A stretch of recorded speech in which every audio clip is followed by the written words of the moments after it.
दोस्तों, हम स्टार्ट करने जा रहे हैं new topic money and inflation according to the ICSC class 10 syllabus. ये टॉपिक आईएससी क्लास 12 में भी है, तो मैं उस पार्ट को एलोबरेट और एक्सप्लेन नहीं कर रहा हूँ। मैं सिर्फ आईसीएससी क्लास 9 के टॉपिक को एक्सप्लेन करूँगा। क्लास 12 वालों के लिए ये सिर्फ एक बेसिक अंडरस्टैंडिंग रहेगा। तो आते हैं अकॉर्डिंग टू द सिलेबस हम लोग इस चैप्टर को कंप्लीट करेंगे आईसीएससी क्लास 10। उससे पहले एक ज़रूरी बात कि हमारे चैनल्स की वीडियो आपको अगर पसंद आती हो, आपको अच्छी लगती हो, हमारा पढ़ाना अच्छा लगता हो, तो आप हमारे चैनल को लाइक एंड सब्सक्राइब ज़रूर करें। तो आते हैं टॉपिक पर, मनी एंड इन्फ्लेशन। सबसे पहले जानने की कोशिश करते हैं मनी होता क्या है, मनी आया कैसे। पहले हम लोग कुछ हिस्ट्री ऑफ मनी में आते हैं। मनी क्या था? जब प्राचीन काल मतलब बहुत समय पहले जब बिजनेस स्टार्ट हुई थी, उस वक्त सिर्फ सोल प्रोप्राइटरशिप बिजनेस ही चलती थी। आदिवासियों से हम कन्वर्ट होकर ह्यूमन बींग्स आए, सोसाइटीज़ बने, एक छोटे छोटे इलाका बनाया गया, कस्बे बनाया गया, जिससे हम लोग एक कम्युनिटीज़ में आए, सोशल सराउंडिंग हमारा क्रिएट हुआ। तो लिवलीहुड के लिए, जीने के लिए हम छोटे छोटे काम करने लगे, कुछ फार्मिंग करने लगे, कुछ बिजनेस करने लगे। जो भी ये बिजनेस होने लगा, फार्मिंग होती थी, जो सामान खरीदी जाती थी, बेची जाती थी, बार्टर सिस्टम से, बार्टर सिस्टम के थ्रू परचेज एंड सेल्स की जाती थी। ये बार्टर सिस्टम हम लोग एक्सचेंज करते हैं गिव एंड टेक बेसिस, यानी you have to give something, I will give you something.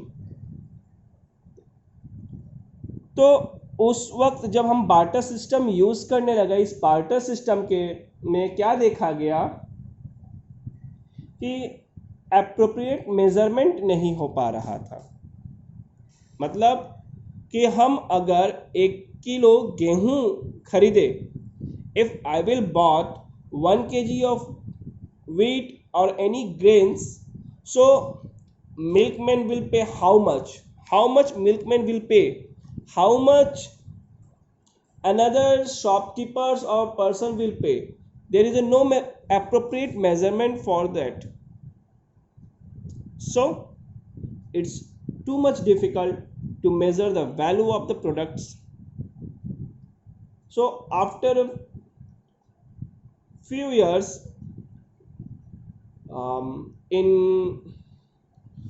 उस वक्त क्या हुआ, कुछ समय सालों के बाद कॉइन सिस्टम, करेंसी सिस्टम आया। That was the first money circulation in the world. तो उसमें हम लोग क्या मेजरमेंट करने लगे, आपको कुछ परचेस करना होगा तो सोने की मुद्राएं और अशरफिया, जिसे आप हिस्ट्री में बहुत सारे वर्ड्स के नाम से पढ़े होंगे। सो गोल्ड कॉइन्स सर्कुलेट हुआ, जिसके थ्रू लोग परचेज एंड सेल्स करने लगे। कुछ राजा महाराजाओं के समय में गोल्ड कॉइन्स ना देकर ब्रॉन्ज की या अदर मेटल्स की बनाई हुई कॉइन्स सर्कुलेट होने लगी, जिससे हम कोई भी ट्रांजैक्शन करने के लिए बहुत कंफर्टेबल हो गए। अगर कुछ हमें परचेस करना रहा तो उस कॉइन्स के थ्रू हम परचेस करने लगे। But costing of the coins is too much high comparison to the other currency like note. जब ये बहुत कॉस्टिंग बनने लगा, तो जिसके वजह से क्या किया गया, न्यू सिस्टम और भी आया, जिसे हम कहने लगे करेंसी। वो करेंसी नोट सिस्टम के रूप में आई, जो पेपर में प्रिंट की हुई रहती है, पिक्चर्स होती है, 10 रुपीज़, 20 रुपीज़, 5 रुपीज़ और डिफरेंट बहुत सारे अमाउंट्स रहती है। वहाँ से ये करेंसी सिस्टम आया, जिसके मेकिंग कॉस्ट बहुत कम पड़ती है और value of currency is too much higher, जिससे इकोनॉमिक सिस्टम में बड़े ट्रांजेक्शन्स करना आसान हो गया, पैसे को लेकर ट्रेवल करना आसान हो गया, एक देश विदेश में हम ट्रांजेक्शन करना आसान हो गया। आज देख सकते हैं पूरे वर्ल्ड वाइड हम ट्रांजेक्शन कर सकते हैं करेंसी के थ्रू। कुछ भी परचेस करना हो, वैल्यू मेज़र करना हो, स्टॉक रिजर्व करना हो, हम कोई भी एक्टिविटीज़ करते हैं इन टर्म ऑफ मनी, हम जो भी ट्रांजेक्शन कर रहे हैं इन टर्म्स ऑफ मनी हम मेज़र कर पा रहे हैं और ट्रांजेक्शन्स करने में आसानी महसूस कर रहे हैं। तो आप यहाँ पर एक बेसिक कॉन्सेप्ट पा रहे हैं। मनी का मतलब होता है एक ऐसा सिस्टम जिसके थ्रू हम किसी चीज़ की लेन देन आसानी से कर सकते हैं, उसे हम मनी कह रहे हैं। मनी को मॉडर्न इकोनॉमिक्स के हिसाब से बहुत से चीज़ों के लिए यूज़ की जाती है। जैसे आज हम कुछ एक्सचेंज करना रहा, गुड्स एंड सर्विसेज, कोई फैक्टर ऑफ इनकम रहता है। जैसे टॉपिक क्लास 10 का स्टार्ट करने से पहले हम आपको बताना चाहते हैं कि सिलेबस में मनी का क्या क्या है। मनी की डेफिनेशन, फंक्शन ऑफ मनी, बस इतनी ही बोली गई है। फिर उसके बाद inflation, meaning, effects of inflation, functioning कैसी होती है उसके बारे में बताई गई है। फिर कॉमर्शियल बैंक यानी बैंकिंग सिस्टम को यहाँ पर लाया गया है। तो ये पूरे कंटेंट्स को मिलाकर बनाया गया है money and inflation and banking topic, जो क्लास 10 ICSE इकोनॉमिक्स एप्लीकेशन के बुक में है। ये उसकी सिलेबस बताई गई है, हमें क्या पढ़ना है क्या नहीं पढ़ना है यहाँ पर एक्सप्लेन किया गया है। देखिए, a basic understanding of concept of money, it's function, meaning and types of inflation to be discussed, creeping, walking, running, hyperinflation, impact of inflation on the various economic entities such as debtors, creditors, fixed income groups, producers are to be explained briefly. Function of commercial bank and the function of RBI, qualitative and quantitative controls पढ़ने हैं RBI का, as a parts of its credit control measures should be explained। तो हमारा topic बस इतना ही है class 10 वालों के लिए। जैसे फैक्टर ऑफ इनकम को परचेज करने के लिए, जैसे wages, rent, interest rate, profit, ये सब जो भी फैक्टर्स इनकम को भी फैक्टर्स के रिप्लाई में फैक्टर के अगेंस्ट में पे किया जाता है, जो इसे भी हम पे मनी के टर्म्स में ही करते हैं। मनी ये जनरेट किया जाता है सेंट्रल बैंक और कॉमर्शियल बैंक के द्वारा। सो बैंक का बहुत बड़ा ही रोल प्ले होता है मनी स्टॉक पर। किसी भी कंट्री के इकोनॉमिक सिस्टम के मनी स्टॉक पर सेंट्रल बैंक और कॉमर्शियल बैंक का बहुत बड़ा रोल प्ले है। यहाँ तक कि स्टॉक ही नहीं, उसके सर्कुलेशन पर भी सेंट्रल बैंक और मनी बैंक का बहुत बड़ा हाथ होता है। अब आते हैं हम आपको कुछ इम्पोर्टेंट पॉइंट्स। मनी को कंट्रोल और कंट्रोल और रेगुलेट करने का rights central bank of India, that means RBI यानी रिजर्व बैंक ऑफ इंडिया, यानी हमारे देश का जो सेंट्रल बैंक है रिजर्व बैंक ऑफ इंडिया, उस बैंक को ही पावर दी गई है, उसी के पास ही ऑटोनोमस पावर है जो इस करेंसी को सर्कुलेट और प्रिंट इशू करने का राइट्स है। अब आते हैं डिफ़िकल्टीज। ये जो टॉपिक है ICSE क्लास 9 के टॉपिक में नहीं है। सो देख सकते हैं डिफ़िकल्टीज में बस इसलिए बताना चाहता हूँ क्योंकि ये जो मनी जो पोर्शन है, ये मनी है कैसे क्यों इतना पॉपुलर हुआ, माने बार्टर सिस्टम बंद होकर एक्सचेंज सिस्टम में मनी आया। इन शॉर्ट, बार्टर सिस्टम में क्या problem I. First, double coincidence of wants. Double coincidence of wants, one of the important requirement for the barter system to be successful. This means exchange of the goods person must specifically want to those goods what the other offer in exchange. But there is no guarantee that the such double coincidence will always be present. मतलब हम barter system में अगर हम goods exchange कर रहे हैं आपस में, तो मुझे जो चाहिए उसके बदले में ही मेरे पास जो सामान है मैं वो दे सकता हूँ, वो सामान अगले पर्सन को भी ज़रूरत हो। लेकिन दोनों ही पर्सन में से एक पर्सन की ज़रूरतें या जो ज़रूरत हो वो चीज़ मिले, ये कोई ज़रूरी नहीं है बार्टर सिस्टम में। यही इस पॉइंट का मतलब था। Next, lack of satisfaction means of storing value. Barter system में ये भी एक सबसे बड़ा प्रॉब्लम था कि हम किसी चीज़ को भी वेल्थ को स्टोर करते हैं फ्यूचर के लिए, तो उसे मेज़र करना आसान नहीं था। लोग तो क्या कर सकते हैं, स्टॉक को होल्ड कर सकते हैं, एक्सचेंज करेंगे अदर के साथ, फ्यूचर में कर सकते हैं, बट इसका जो वैल्यू होगा वो क्या होगा, वो कोई मेज़र करना बार्टर सिस्टम में आसान नहीं हो पाता है। Problem of indivisibility. Problem of indivisibility यहाँ बोला गया है बार्टर सिस्टम में कि कुछ ऐसे कमोडिटीज़ हैं जो परफेक्टली डिविजिबल नहीं है, माने आसानी से बांटा नहीं जा सकता है। जब पर्सन लार्ज और इनविजिबल कमोडिटीज़ को एक्सचेंज करते हैं अपनी ज़रूरत के हिसाब से, तो उसको स्मॉल क्वांटिटीज़ में बांट नहीं सकते। जैसे हमें 3 किलो राइस चाहिए, तो इस 3 किलो राइस के बदले में हम कितने भेड़ बकरी अगर हमारे पास है तो देंगे, यानी जिसके फार्मर्स के पास राइस है, हम राइस लेने गए तो हम कितनी भेड़ बकरियां देंगे अगर हमारे पास भेड़ और बकरियां हुई तो हम उस भेड़ बकरियों को काट कर या बांट कर नहीं दे सकते, हमें वहाँ पर होल ट्रांजेक्शन करना पड़ेगा, जैसे बुक में काऊ को लेकर एग्जांपल की गई है। Lack of standard of unit of account. अगर आप मेंटेन करते हो कि आपकी कितनी ट्रांजेक्शन्स हुई हैं, तो क्या ट्रांजेक्शन करेंगे, 1 किलो गेहूं के बदले में आपको 2 पॉट मिले, तो आपकी जितने भी ट्रांजेक्शन होंगी वो थिंग्स में होंगी, उसकी कोई मेजरमेंट वैल्यू नहीं होगी। तो ये बहुत कॉम्प्लिकेटेड है कैलकुलेशन करना। फ्यूचर पेमेंट, अगर आपसे किसी तरह कोई लोन लेता है, एडवांसेस ले लेता है, तो आज आपसे अगर वो 4 किलो गेहूं उधार लेकर जाता है, तो आप फ्यूचर में 4 किलो के गेहूं के बदले में क्या लीजिएगा, इंटरेस्ट कितना जाएगा, कोई क्लैरिटी यहाँ पर नहीं है। तो इस तरीके से मेज़र करना आसान नहीं हो पाता।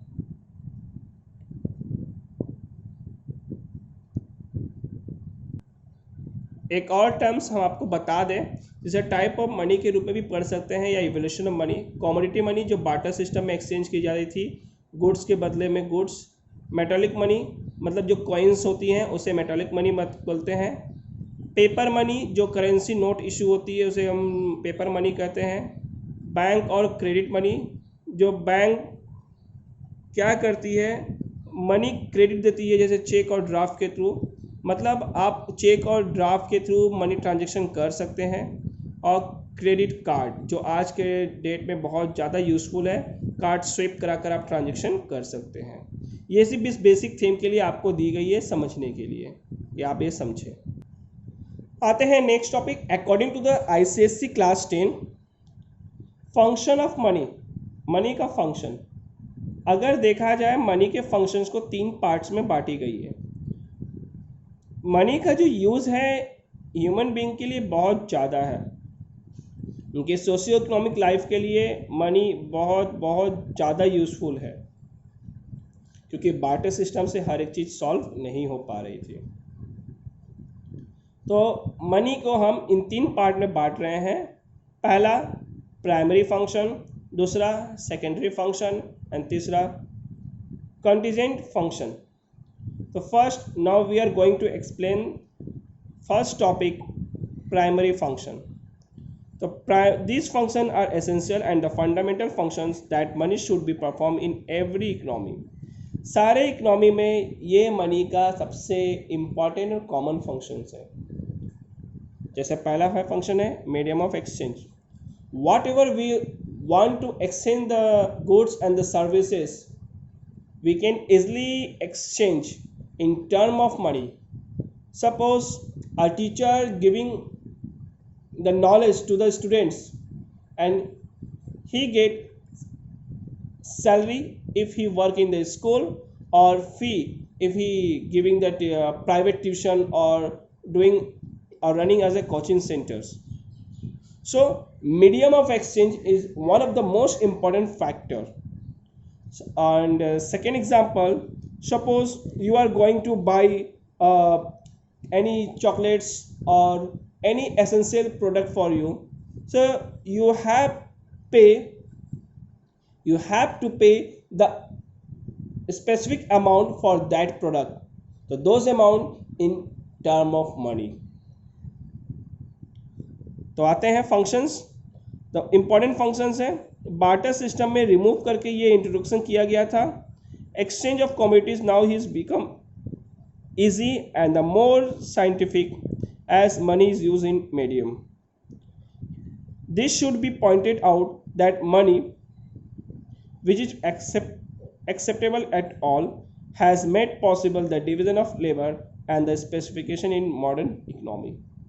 आज division of labour modern economy में मनी के थ्रू एक्सचेंज होना बहुत ही आसान है। यहाँ पर डिवीजन ऑफ लेबर का वर्ड्स का मतलब लिया गया है जो लेबर की स्किल, नॉन स्किल और सेमी स्किलेबल पर्सन पर जो डिवीज़न होती है। लेबर के 3 पार्ट्स होती हैं, स्किलेबल पर्सन लेबर, नॉन स्किलेबल लेबर और सेमी स्किलेबल लेबर। तो इनके स्किल के हिसाब से लेबर की जो वेजेस होती हैं वो बांटी जाती है। तो ये हमें बांटना आसान हो गया। और मॉडर्न इकोनॉमिक्स में स्पेशलाइजेशन के हिसाब से भी हम लेबर को बांट रहे हैं। हमें कोई चीज़ चाहिए, बहुत स्पेशलाइज्ड प्रोडक्ट है, उसकी कॉस्ट ज़्यादा है, नॉर्मल प्रोडक्ट है, इस कॉस्ट कम है, एसेंशियल प्रोडक्ट की कॉस्ट थोड़ी कम है क्योंकि आसानी से सभी लोग पा सके, कुछ प्रीसियस प्रोडक्ट हैं जिसकी कॉस्ट ज़्यादा पड़ती है, उसकी प्राइसिंग ज़्यादा पड़ती है। आज हम आसानी से एक्सचेंज के लिए उसकी मेजरमेंट वैल्यू बना सके हैं। मेजर्स ऑफ वैल्यू, ये सेकेंड इंपॉर्टेंट फंक्शन है जो कॉमन मेजर है यूनिट के रूप में काउंट कर सकते हैं। अब बार्टर सिस्टम में कोई कॉमन मेजर नहीं था। जैसे आज आपको कुछ खरीदना है तो सामान के बाद सामान मिल रहा था, लेकिन नाउ इट इज हम एक कॉमन मेजरमेंट वैल्यू से कर सकते हैं जो इंडिया में रुपी के रूप में ट्रांजैक्शन होती है। मतलब हम जितने भी ट्रांजैक्शन करते हैं सब इन टर्म ऑफ मनी, और वो मनी का जो टर्म जो मनी वैल्यू है वह रुपी है। देखिए, the value of which is the values of the different goods could be measured and compared with the each others. Money using the economy has also removed the difficulties in the money using the economy in the prices of all the goods and expressed in term of money. So relative values of the all goods can be easily compared. तो हम आज के date में बहुत आसानी से goods को compare करके परचेज कर सकते हैं। आज हमें 2 चीज़ें हमारे पास मौजूद हैं, हम आसानी से कंपेयर करते हैं which one is suitable for us, which one is not, as according to the needs और the amount of the products. We can easily measure it, so it is the most suitable and most easiest way to determine the value of the money, value of the product, and we can measure the value of the anything in term of money.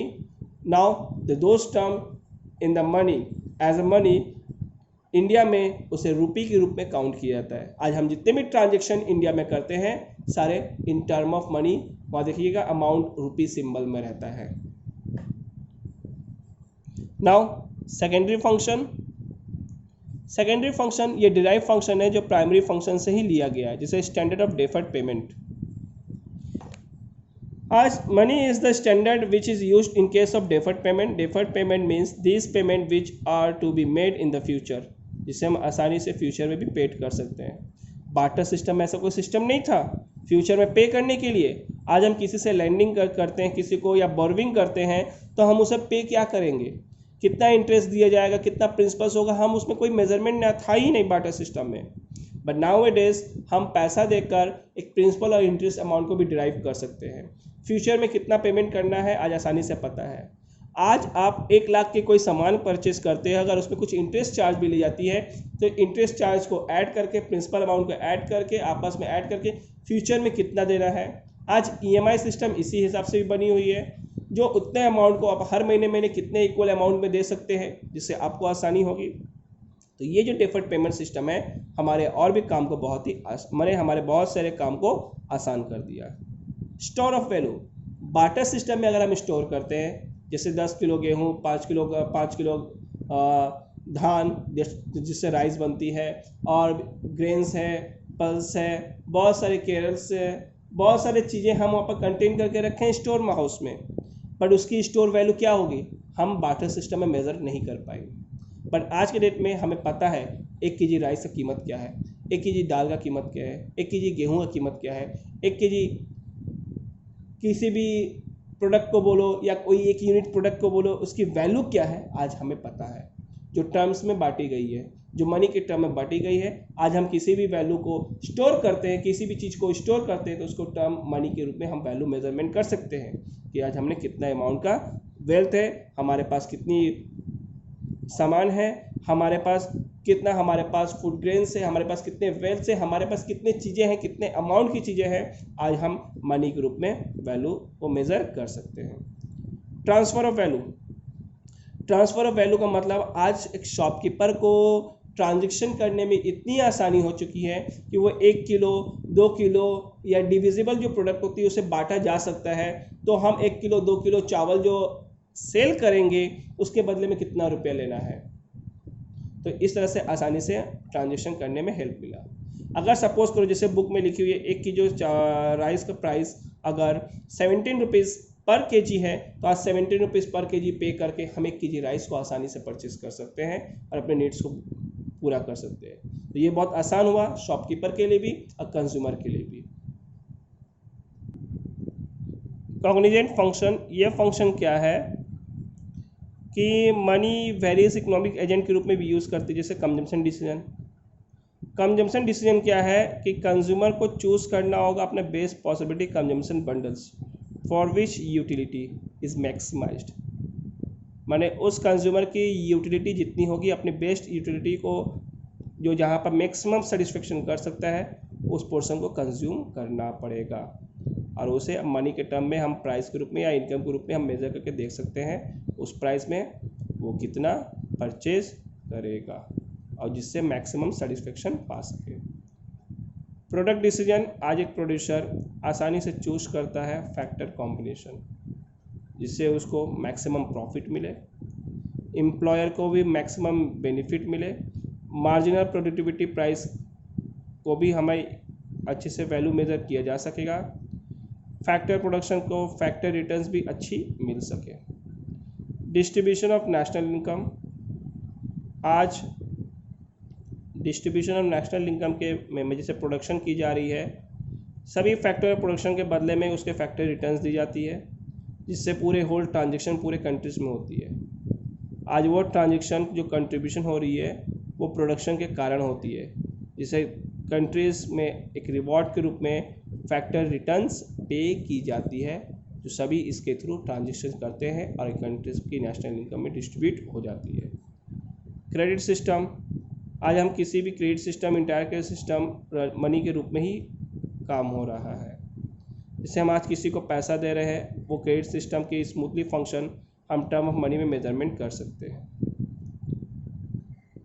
जिससे business को बढ़ने में, commerce को बढ़ने में बहुत ही help मिल रहा है। आते हैं next topic, effects on production. इसमें क्या होता है, इन्फ्लेशन का इफ़ेक्ट्स प्रोडक्शन पे डिपेंड करता है।